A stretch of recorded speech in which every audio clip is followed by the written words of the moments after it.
markets are trading marginally higher this morning. The UK's FTSE 100 index is currently up about 0.4%, but the Euro Stoxx 50 index is trading just above the flat line, not as strong as the FTSE 100 at the moment.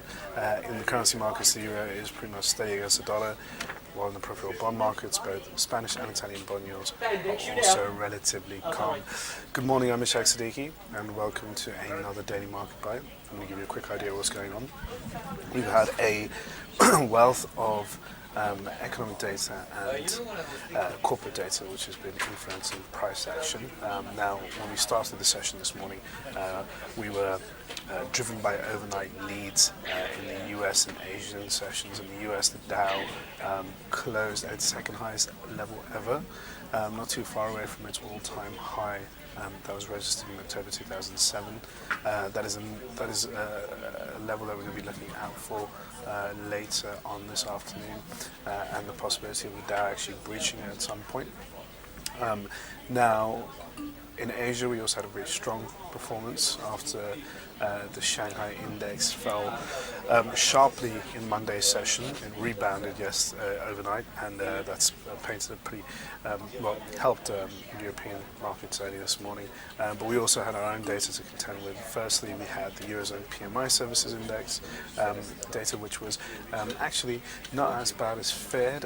It shows that the Eurozone is still in a depressed state, but on the whole, it was revised higher, so there's an upward trend at the moment. If that can last, that's a big question for markets, given the fact that we have such dire situations in Italy and Spain. Investors are not too hopeful that we're going to continue seeing an upward trend in Eurozone data. Now, going into the UK PMIs, they're actually much better than expected, staying above the 50 mark, around about 51.8. Markets were looking for 51. Now, interestingly, the manufacturing PMIs, which came out last week, showed a slide below the 50 zone. 50 marks expansion and contraction, above 50 is expansion, below 50 is contraction. Now, the fact that services PMI actually held up have now kind of almost dashed some of the hopes that were built following the PMI manufacturing report that we may get some more QE by the BOE this week. We may still, given the fact that UK economic data has been pretty damp on the whole over the past few weeks, and also Moody's adding to that by cutting the UK's credit rating only a few weeks ago. Now, when it comes to the Eurozone, there's also a case for an ECB rate cut this week, given the depressed state of some of the Eurozone peripheral nations and the political turmoil in Italy. So a lot of focus is going to be on that.